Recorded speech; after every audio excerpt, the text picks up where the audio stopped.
Accountability, how to encourage it without shame, guilt, or playing games. This is what we're going to be talking about today on How to Lead, the podcast for CEOs, founders, and leaders who want to find that perfect balance of empathy and authority. My name's Kate Waterfall-Hill, and I'll be sharing some ideas from over 30 years of working in business and leadership development. Before we kick off, a little reminder to check out my website, waterfallhill.co.uk, where you can find details of my book, How to Lead, that accompanies this podcast, my one-to-one, my group, and my team coaching. Thanks to the success of this podcast, I'm in demand, so places are strictly limited and sell out each month. So book now for yourself or your team.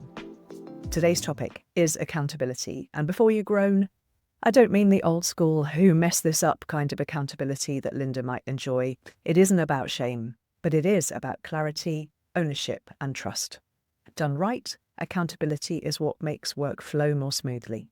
It builds respect, strengthens collaboration, and helps people do their best work.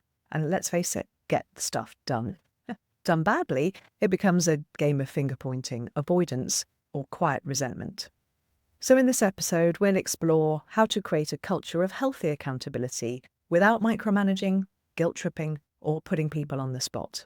Let's start, as always, with Linda, our unofficial mascot for questionable leadership choices, my alter ego on social media. I just wish I could get people to take more accountability. I mean, I don't want to name and shame, but some people really need to take responsibility for their tasks. I mean, even if he didn't actually know it was his task and that he was supposed to be in charge, or what the consequence would be if he didn't get it done. But he should have said something, even if he thought he was going to get into trouble. Well, especially then, actually, thinking about it. I mean, that's what accountability looks like, isn't it? People have got to step up, own it.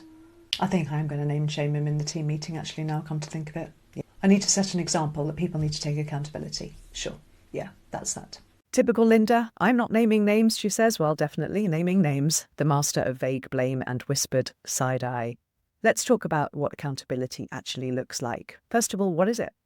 Well, what I mean by accountability, it's basically when somebody follows through on what they said they do, and they own the outcome, good or bad.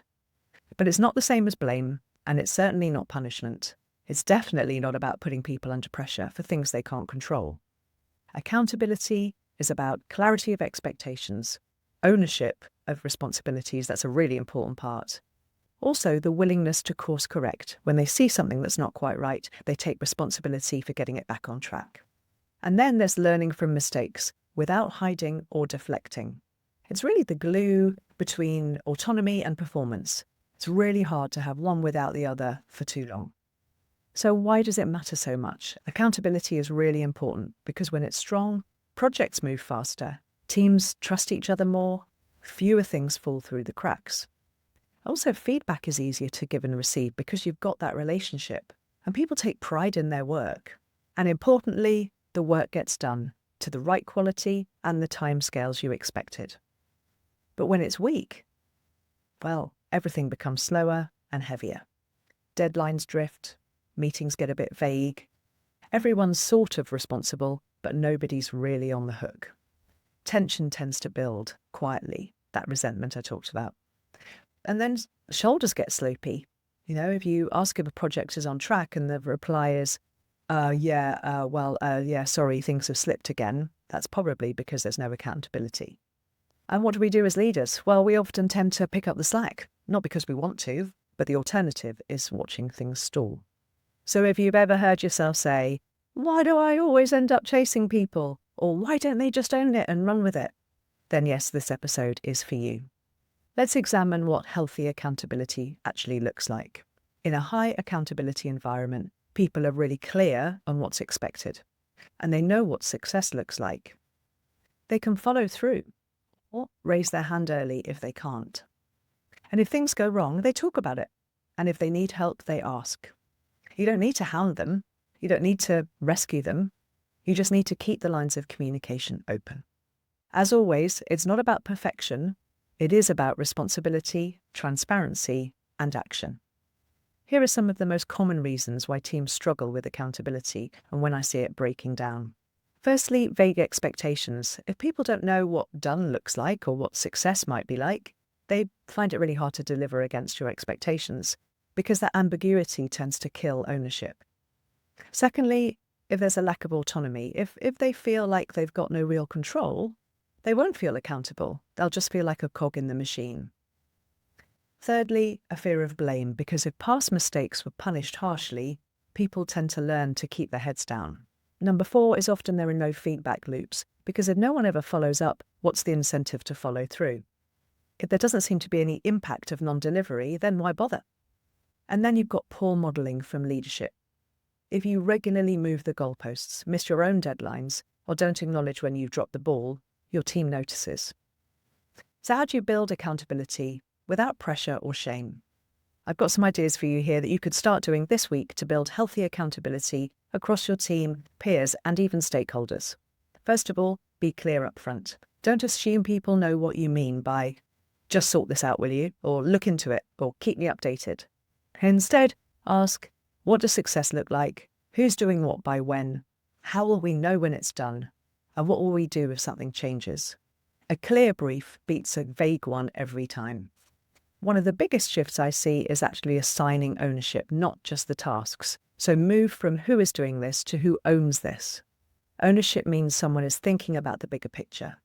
They're chasing the dependencies, they're communicating updates, they're flagging risks early because they know it's on them.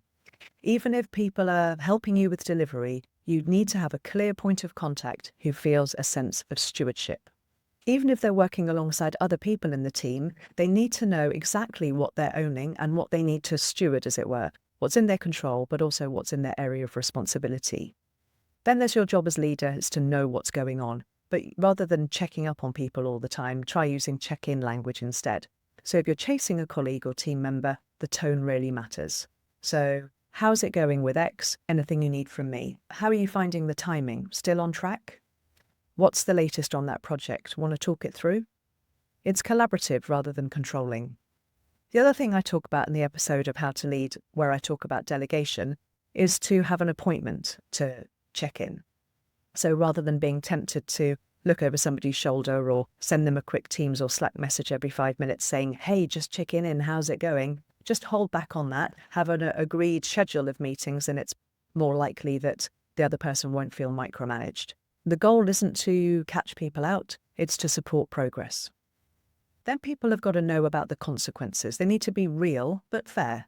Accountability means that people need to take responsibility for the stuff that you've allocated to them. But the consequences don't have to mean a public naming and shaming. So you could say, this missed deadline created issues for the next team. Let's work out what we can change next time. Or I noticed the ball got dropped on this. What got in the way? What do you think could be even better next time? Then decide together what needs to be corrected, what support is needed, and what will be different next time. It's really important also to celebrate ownership when you see it. It's easy to forget, maybe take it for granted, but it is essential. So if someone flags a delay early, admits a mistake, steps up and takes responsibility, just quietly gets things done without drama, say so, out loud, notice it, and praise it. It reinforces the behaviour you want and makes it feel safe to repeat. Then this one's about you. You need to mirror what you want to see. Ask yourself, do I take responsibility when I drop the ball? Do I meet deadlines I set? Do I communicate when I'm struggling? If not, you might find it hard to ask that of others without sounding a bit hollow. Accountability starts with leadership. It's not the title, it's about the behaviour. So what about your stakeholders or peers? Holding sideways relationships accountable, like senior colleagues or external partners, can feel a bit tricky to navigate. But here's how to handle it without sounding pushy or passive-aggressive. So again, leading with curiosity, asking questions like, I'm interested to hear how things are going. Are you still on track for Friday? Name the shared impact. I wanted to flag that if this shifts, it'll affect the client comms timeline. Is there anything I can help unblock? And be the calm one. If other people are stressed or behind, really try to avoid judgment, offer support, clarify expectations, and confirm next steps. Keep an eye on the outcome you want to achieve, not trying to blame somebody for not meeting your expectations thus far. Peers are more likely to step up if they feel respected, not cornered. I'd love to give you some ideas of things you can do this week. If you're ready to build more accountability into your culture, here's a simple plan. 1. Pick one project this week and clarify ownership. Who is responsible for what outcome, and who's keeping track? Secondly, ask better questions. Replace, how's it going? with what's the latest or what might get in the way. What's your next step? Number 3, acknowledge responsibility when it is taken. So spot someone stepping up and say thank you. Number 4, check your own behaviour. What example are you setting when it comes to follow through? And then identify one honest conversation that you need to have. If someone's letting things slip, ask why. No blame, just curiosity and clarity. To wrap up this episode then, accountability isn't about punishment. It's not about enforcement. It's about how you behave as a group. And like most leadership work, it starts with how we behave, not just what we say. So set the tone, be clear about expectations, invite ownership, ask useful questions, show your own accountability, and replace judgment with support. You probably know this already, but when people feel safe to be honest and expected to deliver, then great things can happen. That's all for today's episode of How to Lead. Until next time, don't forget, the best way to avoid being like Linda is to lead with clarity, care, and curiosity. If you've enjoyed this episode, do follow for more leadership insights. And if you'd like my personal support, take a look at my website, waterfallhill.co.uk. You'll find there all the details of my coaching programs and my book, How to Lead. I'd be delighted if you could leave a review and share with your fellow leaders to help spread the word about the How to Lead podcast. And one last reminder, the best leaders are clear on the vision, care about their people, and approach interactions with curiosity, not judgment. Until next time, thanks for listening.